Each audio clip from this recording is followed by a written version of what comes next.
मैं नरवीर एक बार फिर से आपके अपने चैनल नरवीर स्टडी क्लास में स्वागत करता हूं। नए सेशन के साथ हाजिर हुए हैं। आज का जो सेशन रहेगा वो हमारा रहेगा रिलेटेड टू टेस्ट नंबर 7 और आपको पता लगेगा कि आपने कितना किया है। ज़बरदस्त सेशन होने वाला है और आपको इसमें यह भी पता लग जाएगा कि आपने कितने क्वेश्चंस अटेम्प्ट किए हैं और कितने क्वेश्चंस आपके सही हैं और कितने क्वेश्चन आपके गलत हैं, यानी आपकी एक्यूरेसी का पता लग जाएगा इससे आपके टेस्ट नंबर 7 की वजह से। अब टेस्ट नंबर 7 में पहला क्वेश्चन आप देखेंगे सम ऑफ बाइनरी नंबर से रिलेटेड है पहला क्वेश्चन। और सम ऑफ बाइनरी नंबर में आप देख पा रहे हैं कि जो क्वेश्चन दिया गया है वो आपको द्विआधारी संख्या का योग फाइंड आउट करना है। तो कैसे निकालेंगे योग? आपको दिया गया है 100, पहला क्वेश्चन एक बार की बात कर रहे हैं 100 11101 और आपको दिया है 100 3 110 और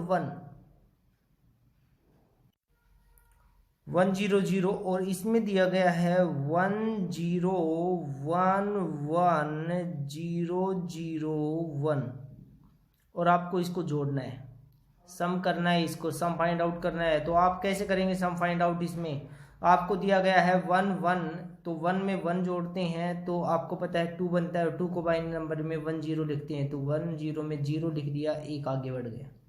1 में 0 जोड़ते हैं तो 1 और 1 में 0 जोड़ते हैं तो 1 बनता है।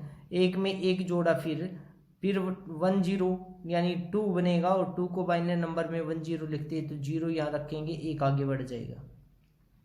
1 2 3 को बाइनरी नंबर में 1 1 लिखा जाता है, इसका मतलब 1 यहाँ लिख देंगे, एक आगे बढ़ जाएगा। अब 1 में 1 जोड़ा तो 2 में 0 जोड़ेंगे तो 2 को हम बाइनरी नंबर में 10 लिखते हैं तो 0 लिखा जाएगा, एक आगे बढ़ जाएगा।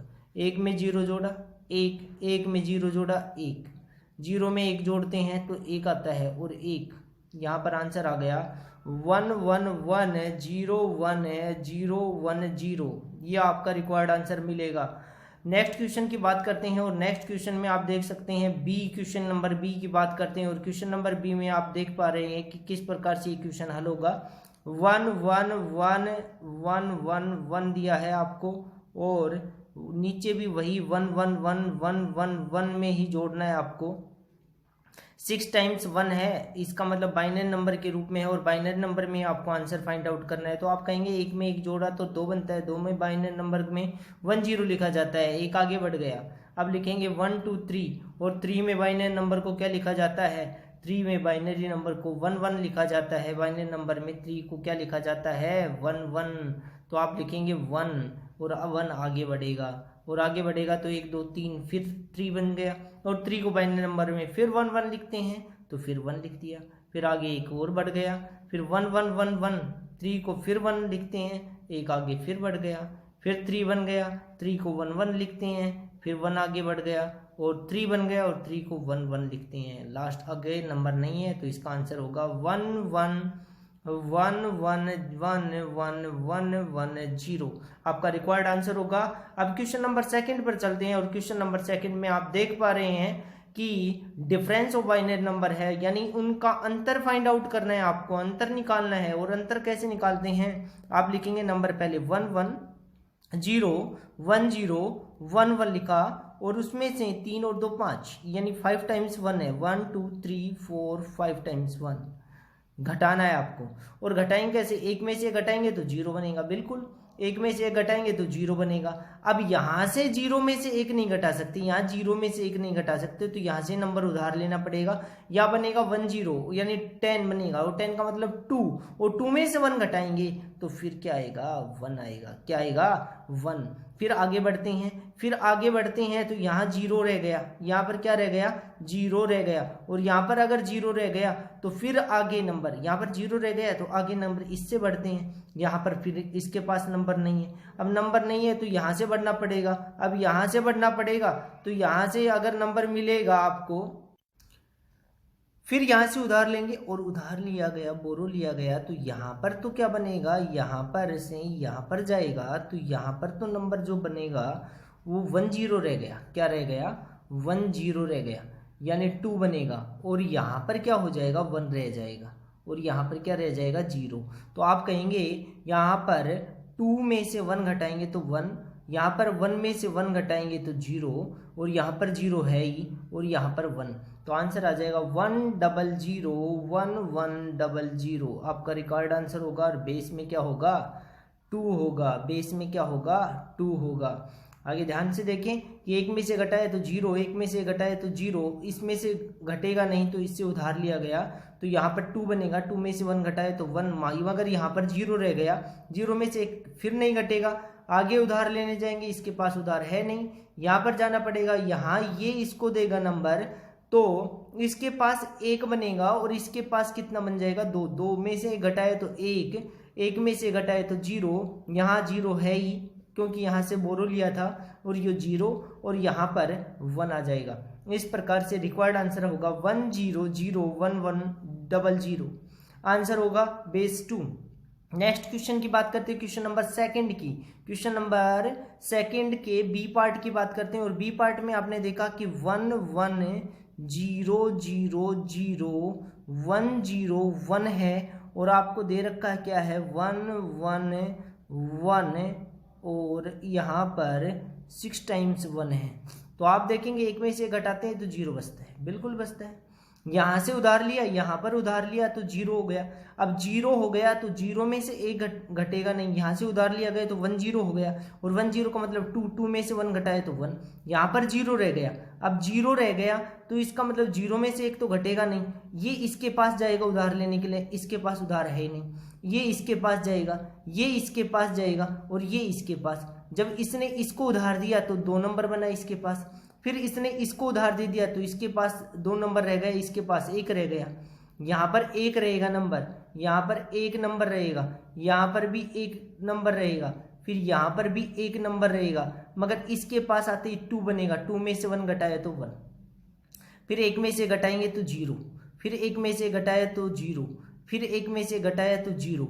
यहाँ पर कुछ है ही नहीं, इसने उधार दे दिया 0 और 1। आपका रिक्वायर्ड आंसर 100001110 आ गया। आपका रिक्वायर्ड आंसर। सेकंड क्वेश्चन का आंसर भी आ चुका है। क्वेश्चन नंबर 3 की बात करते हैं। मल्टीप्लीकेशन से रिलेटेड क्वेश्चन है। क्वेश्चन किससे रिलेटेड है? मल्टीप्लीकेशन से रिलेटेड क्वेश्चन है। और मल्टीप्लीकेशन से रिलेटेड क्वेश्चन को हम कैसे सोल्व करते हैं वो भी बता देते हैं हम आपको। 111 दे रखा है आपको, मल्टीप्लाई करना 101 से। जब 1 से गुना किया जाता है तो नंबर ऊपर वाला जैसा है वैसा आ जाता है, फिर गुना किया जाता है।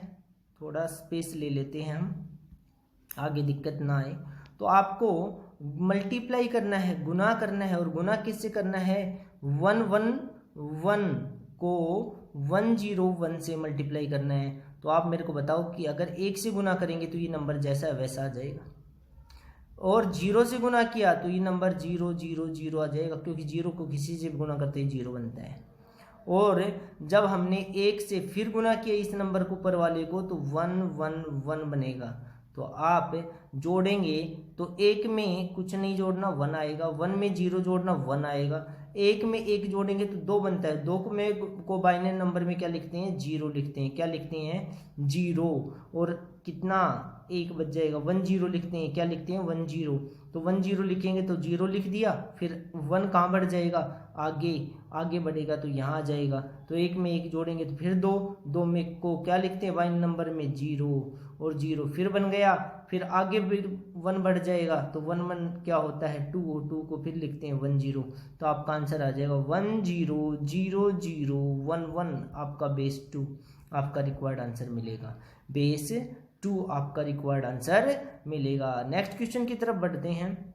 क्वेश्चन नेक्स्ट क्या है? क्वेश्चन आप देख पा रहे हैं, क्वेश्चन है रिलेटेड मल्टीप्लिकेशन से, और आपको क्वेश्चन दिया है 1011 को आपको मल्टीप्लाई करना है 100 से। जब आपने मल्टीप्लाई किया इसको तो आप देखेंगे 1 को 0 से मल्टीप्लाई, यही बनेगा, 0 का 0 रहेगा सब जगह।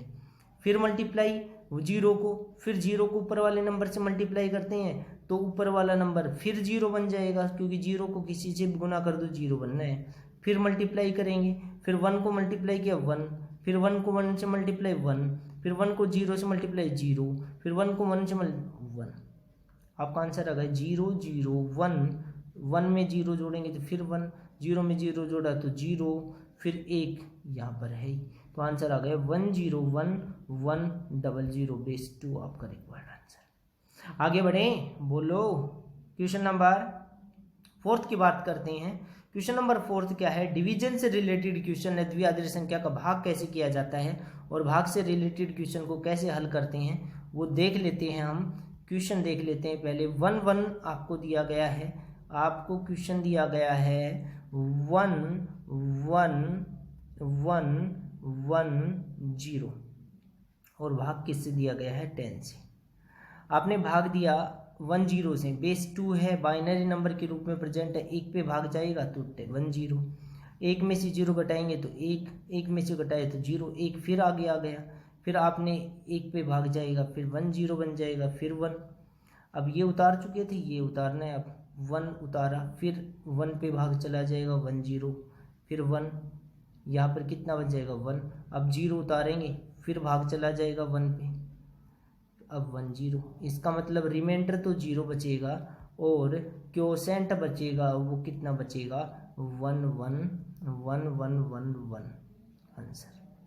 आगे बढ़ते हैं। क्वेश्चन नंबर फोर्थ का जो बी पार्ट है उसकी बात करते हैं। बी पार्ट की बात करते हैं क्वेश्चन नंबर 4 के बी पार्ट की। तो बी पार्ट में क्या है, 1 1 से डिवाइड करना है, तो 1 1 0 1 1 और आपको डिवाइड करना है 1 1 से, तो एक पे भाग जाएगा, बिल्कुल जाएगा। फिर आप 0 उतारेंगे, अब भाग नहीं जाएगा, फिर 1 उतारेंगे, अब फिर भाग नहीं जाएगा, फिर 1 उतारेंगे, अब भाग चला जाएगा 1 पर। इसका मतलब आंसर आ गया।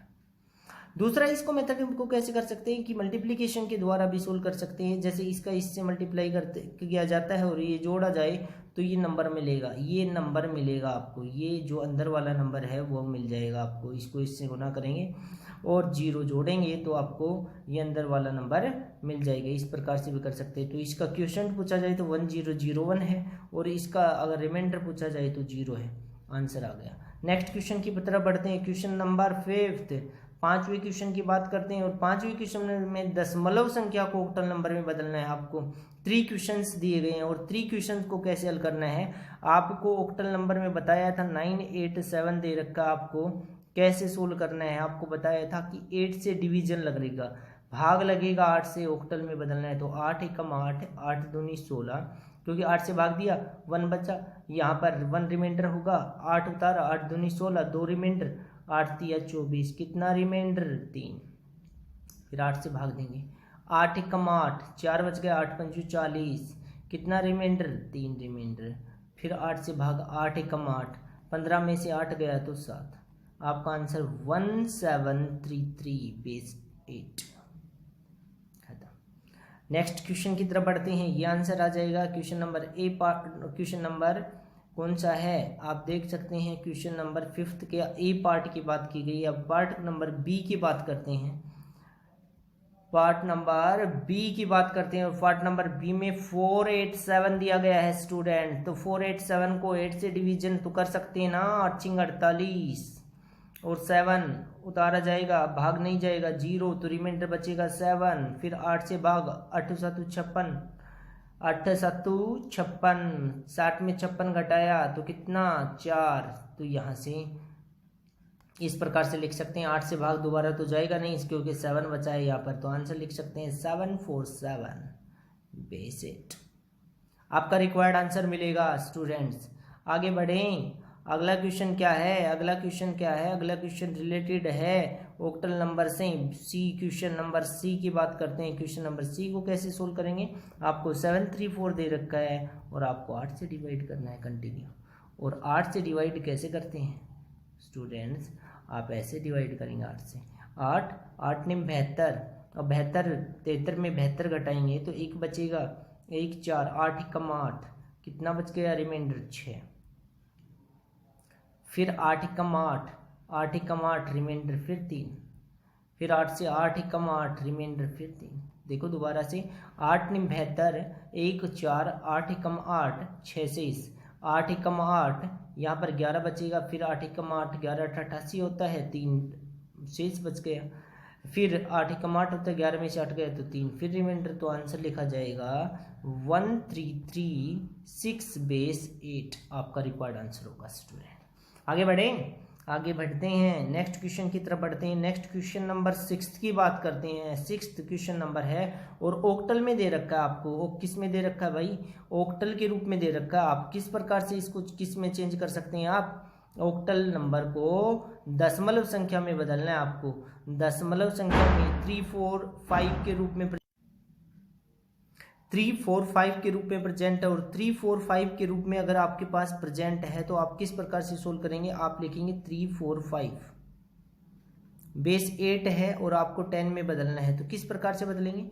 आप लेंगे 8 की पावर 0, 8 की पावर 1, 8 की पावर 2, इस प्रकार से 8 की पावर 0 यहाँ लिखेंगे, 8 की पावर 1, 8 की पावर 2, मगर काफ़ी लंबा हो जाएगा। इससे बचने के लिए क्या करना है? 1, फिर 8 को 1 से गुना किया 8, 8 को 8 से गुना किया तो 64।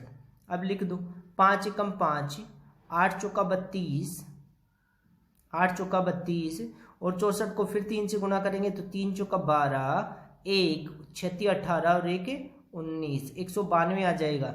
यहाँ पर 3 चौका 12, 1 3 चौका 18 1 19, 192। 192 में 5 जोड़ा 197, 197 में 2 जोड़ा 199। अब 199 की बात की जाए, 5 और 2 7 जोड़ा 199 हो गया और 30 और जोड़ना है। और जब 30 जोड़ जाता है तो 229 आ जाता है। 922 आपका रिक्वायर्ड आंसर होगा। और बेस क्या मिलेगा आपको? 10। बेस क्या मिलेगा स्टूडेंट्स? 10। तो आपके क्वेश्चन नंबर 6 के ए पार्ट का जो आंसर है वो आ चुका है। क्वेश्चन नंबर बी की बात करते हैं। इसकी क्वेश्चन नंबर 6 के बी पार्ट की बात करते हैं। क्वेश्चन नंबर 6 के बी पार्ट की बात करते हैं और बी पार्ट क्या है? 147। 147 तो 147 लिख दिया। वही करना है 1 8 एकम 8, 8 8 64, 1 8 8, 8 8 64 तो 7 एकम 7, 8 चौका 32 और 64 एकम 64। जब इनको जोड़ देंगे 60 और 30 90, 94 और 2 96, 96 और 7 103, बेस 10। दोबारा से देख सकते हैं 7 2 9 और 4 13 होता है, 1 6 3 9 और 1 10, 103, बेस 10 आपका रिक्वायर्ड आंसर आ जाएगा। क्वेश्चन नंबर 6 का बी पार्ट है ये, वो आंसर आ चुका है। क्वेश्चन नंबर 6 का सी पार्ट की बात करते हैं। सी पार्ट की बात करते हैं तो 135 लिखा, वही बढ़ना 1 8 64, फिर बढ़ते हैं 64, 8 3 24, 5 एकम 5। फिर आपने देखा 60 और 20 तो 80 होता है। 60 और 20 क्या होता है? 80। 80 में 4 4 8 और जोड़ दो 88, 88 में 5 जोड़ दो 93 और बेस में कितना कर दो 10। आपका आंसर 60 और 20 80, 84 4 88 और 5 93 आपका रिक्वायर्ड आंसर आ जाएगा। क्वेश्चन नंबर सी का पार्ट है। क्वेश्चन नंबर 6 का सी पार्ट। 7th की बात करते हो। 7th में ओक्टल नंबर को किस में? ओक्टल नंबर को आपको किस में बदलना है? द्विआधारी संख्या में बदलना है। तो आपको स्टूडेंट बताया था ओक्टल नंबर को द्विआधारी संख्या के रूप में कैसे बदलते हैं। क्वेश्चन को कैसे सोल्व करते हैं वो बता देता हूँ। 471 है, 471 है, 471 है, इसको बदलना है। तो मैंने एक चीज़ आपको ज़रूर बताई है कि अगर ओक्टल नंबर हो तो 3 का पेयर बनेगा। और कितने का पेयर बनेगा? 3 का पेयर बनेगा। तो इसका 3 नंबर आएंगे, इसके 3 नंबर आएंगे, इसके भी 3 नंबर आएंगे। तो आप कहेंगे 3 6 और 3 9 डिजिट्स का बनेगा। कितने डिजिट्स का बनेगा? 9 डिजिट्स का बनेगा ये। और 4 में क्या ओक्टल नंबर में लिखते हैं 1 2 4, 1 2 4। अब मेरे को बताओ स्टूडेंट 4 कब आता है? आप कहोगे 4 तो यहाँ हो, 4 में क्या जोड़ें कि 4 ही आए? तो आप कहेंगे यहाँ पर 0 होना चाहिए, यहाँ पर क्या होना चाहिए? 0 होना चाहिए। यहाँ पर कितना होना चाहिए? यहाँ भी 0 होना चाहिए। तभी 4 में 0 + 0 जोड़ेंगे तभी तो 4 बनेगा। तो आपके पास ये तो 4 के लिए क्या आ गया? 4 के लिए क्या आ जाएगा? 1 0 0 आ जाएगा। क्योंकि देखो अगर मान लो मैंने यहाँ पर 1 0 0 लिखा तो आप कहेंगे 1 को 0 से गुना करते हैं तो 0, 2 को 0 से गुना करते हैं तो 0 और 4 को 1 से गुना करते हैं तो 4। क्योंकि एक नंबर का अगर एक डिजिट की बात की जाए उसके 3 डिजिट्स बनेंगी। अगर बाइनरी नंबर में बात करें तो 4 की कितनी डिजिट्स बनेंगी? 3 डिजिट्स बनेंगी। दोबारा से बता देता हूँ, नॉर्मल तरीके से बता देता हूँ इसी क्वेश्चन को। जैसे मान लो 4 है आपके पास, 4 को बदलना होता 8 वाला बेस 4 का बेस 8 दे रखा होता और उसको बेस 2 में बदलना होता आपको, तो आप कैसे बदलते? आप कहते 2 दूनी 4 रिमाइंडर 0, 2 एकम 2 रिमाइंडर 0, तो इसका आंसर 100 बेस 2 आ जाता। समझ गए ना? तो 4 के कितनी डिजिट बनी? 4 1 डिजिट के रूप में प्रेजेंट थी, इसकी कितनी डिजिट बनी? 3 डिजिट्स ली गई है। और 8 वाले को अगर बेस 2 में बदलना है तो एक डिजिट की कितने डिजिट्स बनेंगे? 4 डिजिट्स लेने हैं। कितने डिजिट्स लेने हैं? 4। तो 4 की बात करते हैं तो 4, तो हमेशा ऑक्टल नंबर में क्या याद रखना हमें? 1 2 4, 1 2 4 याद रखेंगे। तो 4 7 1 चाहिए, 4 7 1 चाहिए, तो 4 कहाँ से बनेगा? 4 यहाँ से बनेगा।